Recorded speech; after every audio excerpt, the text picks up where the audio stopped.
How to block a crocheted item. First of all, you need a padded grid that you can pin the item to.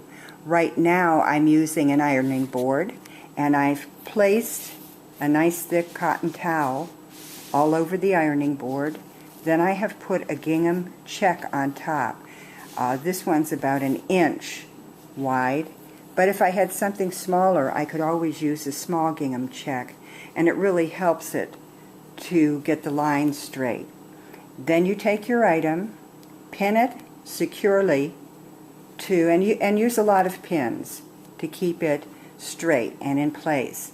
Now the item I'm using is acrylic, so I am going to use clear water in a little spray bottle and just spray it all over the item. And then you can feel it's nice and damp. Once it feels nice and damp, just leave it alone and it will dry by itself, and the next day you can take out your pins. Another way of doing it, especially if you are working with wool, cotton, linen, a natural fabric or yarn that you can use heat on.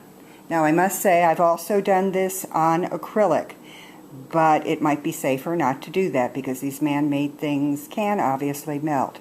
I just take a nice towel or sheet and have it nice and damp, put it on top of the item. Then I take a steam iron. Now do not put the iron down flat on the surface. Even if it's cotton or wool, you can do the cotton and wool without the protection, but frankly I always use the protection.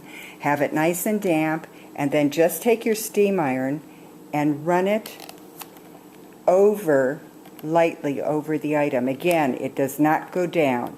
It is always above. And you just run the steam iron back and forth. And when you think you've had enough steam, then you can pull the damp cloth back, and of course it's damp and wet. I mean warm by now, damp and warm. You pull it back and your item should also feel damp and warm. And then the same thing, you just leave it alone, let it dry by itself. Usually it takes a day, and then when you're finished, just take out all your safety pins and you'll have a nice shaped item.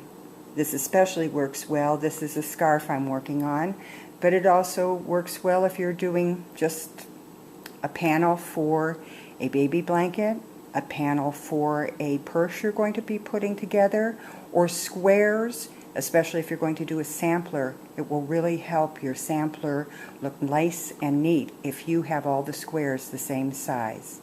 If you would like a free pattern for this